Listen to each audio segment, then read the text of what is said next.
reading vlog. I just started reading. Is it Honey Butter? Wait, guys. Oh. But I started reading this book on audio, on script, and it's going really good. It's about this mother and her two daughters who are twins, and we just basically get a story of their lives. I really do not know what the main thing, but I know that there are a lot of secrets. There's a lot of unsaid conversations. I'm loving it. Like, I'm enjoying it. Even the narrator is like so good. Like, she comes with the accent also, and I'm just like, I'm planning on starting this book. Font is a little crazy. So basically it's about this girl who had a scandal with some politician, and then she runs away, changes her name, and moves to a different place. And when she gets there, she becomes like a florist or a wedding planner, something like that. And then she realizes that she wants to run for office, and her past comes to bite her during her run for office. So and she also has a child. And I think that gripped me because I'm like, is the child's the politician's child? Like, you know, really, really excited, and I'm looking forward to reading this. So that's all for my intro, and I'll see you guys with another update.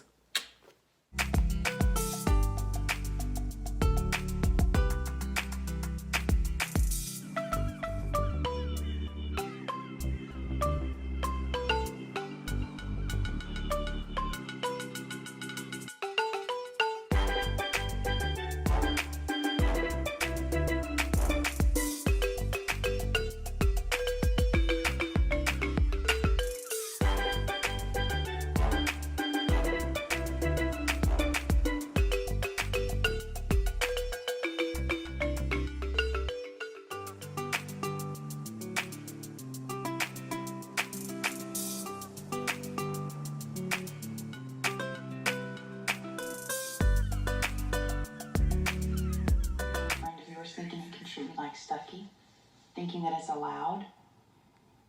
What are you gonna do? You gonna beat up everybody? That's not why you're there. Look, you made me a really nice offer, and a few months ago, no problem, but now everything is different, and you changed that, and you can't change back.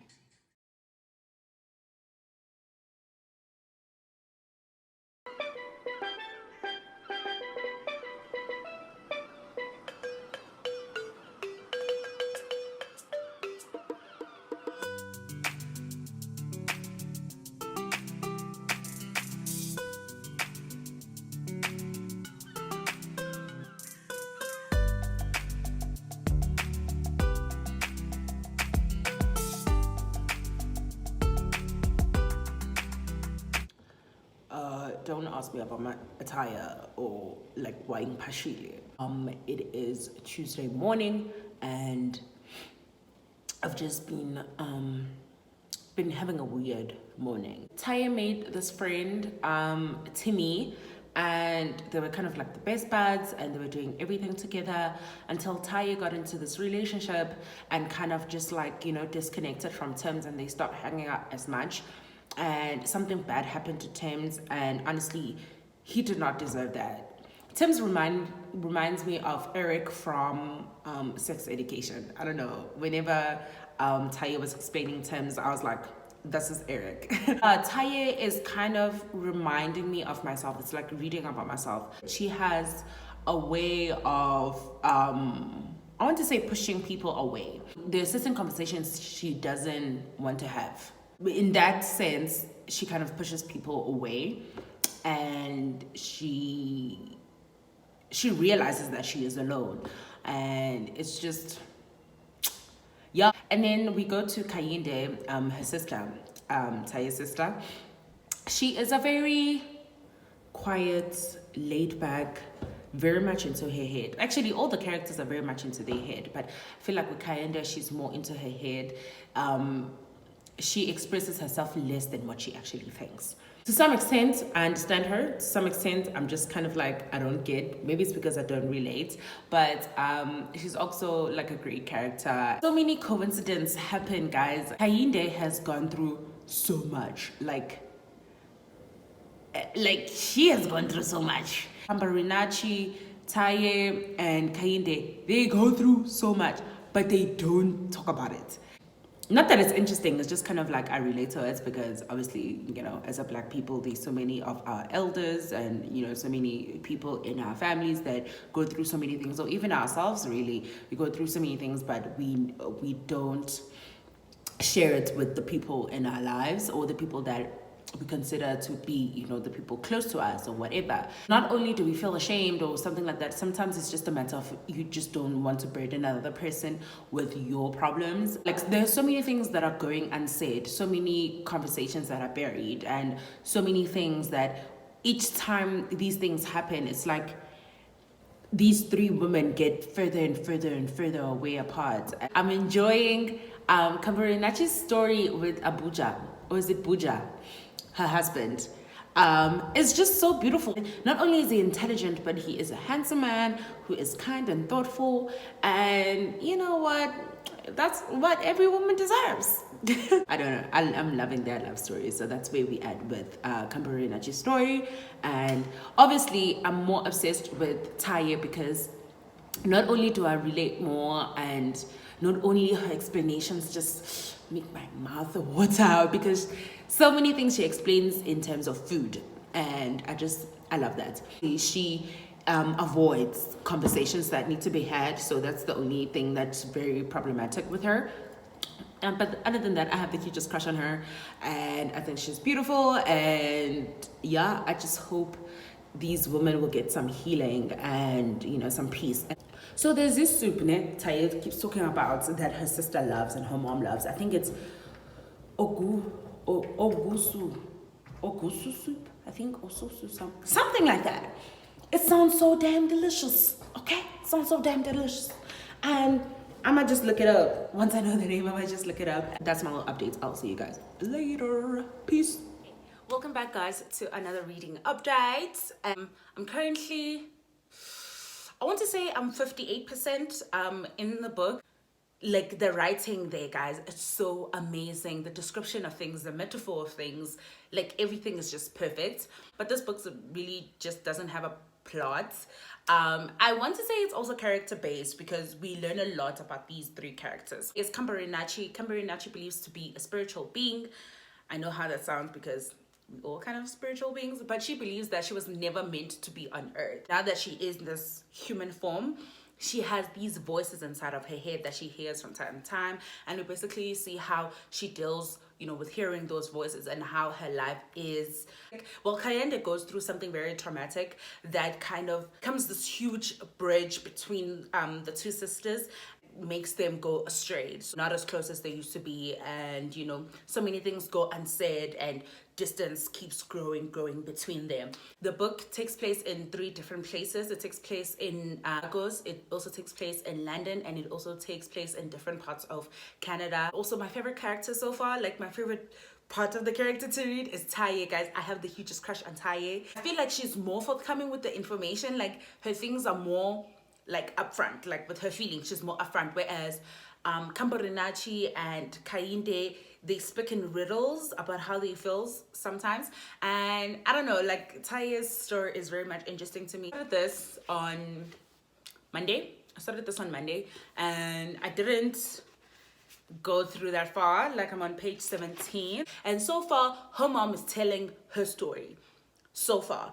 And I don't know if we will get Aviva's side. I hope we will, because in as much as it's interesting to hear from her mother's side, I also just want to hear what she went through. You know, I hope that's what's going to happen. But Honey Pig Bread is kind of heavy because there's so many traumatic things that are happening there. There's so many sorrows. There's just a lot of sadness. And with this one, it's also quite serious, but not serious, but it's also kind of just like, you know, it has a little bit of drama, but also it's funny, so kind of keeps light of things. That's all for my reading updates, and I'll talk to you guys later with another one if I will have. I will see you guys later. Your laundry list of resources for my laundry list of hypothetical things aren't moving on their side, but it'll be the same discussion. I need a hire, I need a laundry book. Yo, so I'm back home. Listen, I knew I liked Taye, but wow, I love Taye. So she just met this girl, Prof. Taye is queer, if I haven't told you guys, but she just met this girl, and after being celibate, like intentionally being celibate, she is getting back on the rodeo. And type CM Taye, type CM, that's what I'm saying.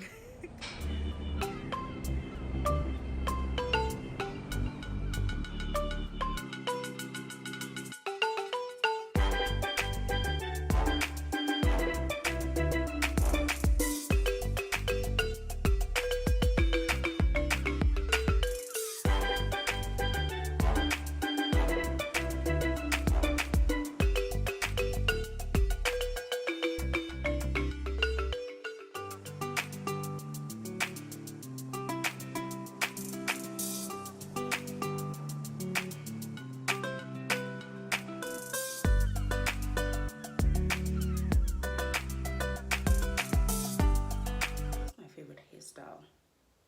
But yeah, anyways, hopefully I finish the main book, which is obviously Honey Butter Pig Bread, because that's the only book I've been going through. Today I was like, hold on, there's another book that you said you were going to read, and I think the last time I read this book was on Monday. Yesterday I picked it up and, you know, I went through it. I'm on part 2 now, so I'm currently on like page 72 of this book. We on Jane's part. I don't know who Jane is. Have an idea that Jane is Aviva when she changed her name. Thank God we are done with her, Aviva's mother's part of the story, and I feel like she's going to fall in love with this guy Andrew, and you guys know that I'm always down for a good love story. It's very, very interesting to see a scandal through someone else's eyes. Looking at it from her mother's side, it seems so different. Like, it seems so different of how it affected not only Aviva, guys, it affected her mom, her mom's marriage with her dad, you know, her mom's workspace. This family is Jewish, and if this is how Jewish people are, I'm judging them. If this is how Jewish people are, I'm judging them. The men here are quite controlling in a way, like they very much entitled. I'm seeing a weird dynamic of marriage and mistresses. The women here are very much naive and they believe in indoda. This book is quite hilarious. It's funny. I'm glad that I'm done with Rachel's part of the story. Yeah, that's all I have to say about this book so far. Obviously, I'm not going to finish it in this vlog, but I just wanted you all to know that I broke the ceiling a little bit. Oh, my favorite book that I did not want to finish. I know that I have to finish this book at some point there, but honestly, I don't want to. I do not want to finish it because I'm just kind of like, what am I going to be without Taye?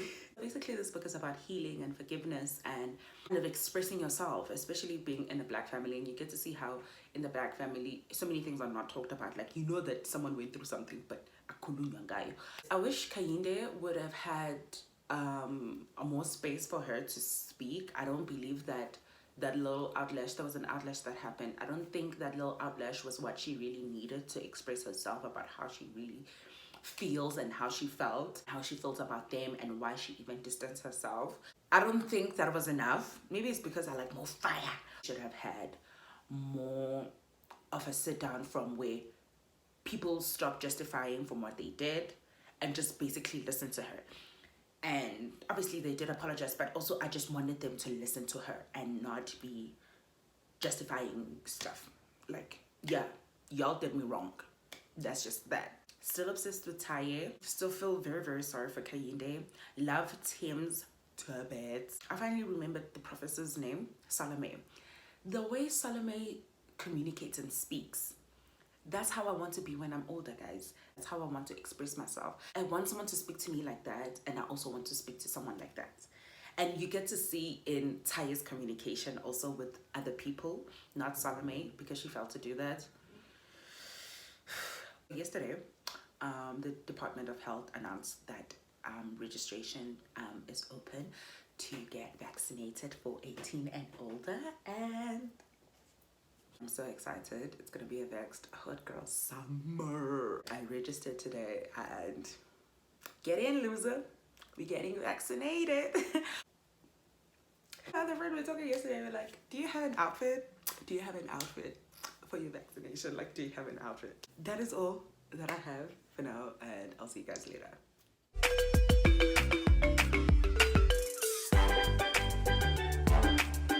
others.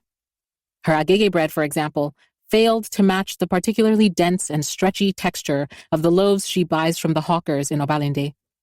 And her naan was just fine, nothing worth sharing, really. She has immersed herself in this task of perfecting her bread-making skills in the 3 weeks following a tearful goodbye to Kehinde.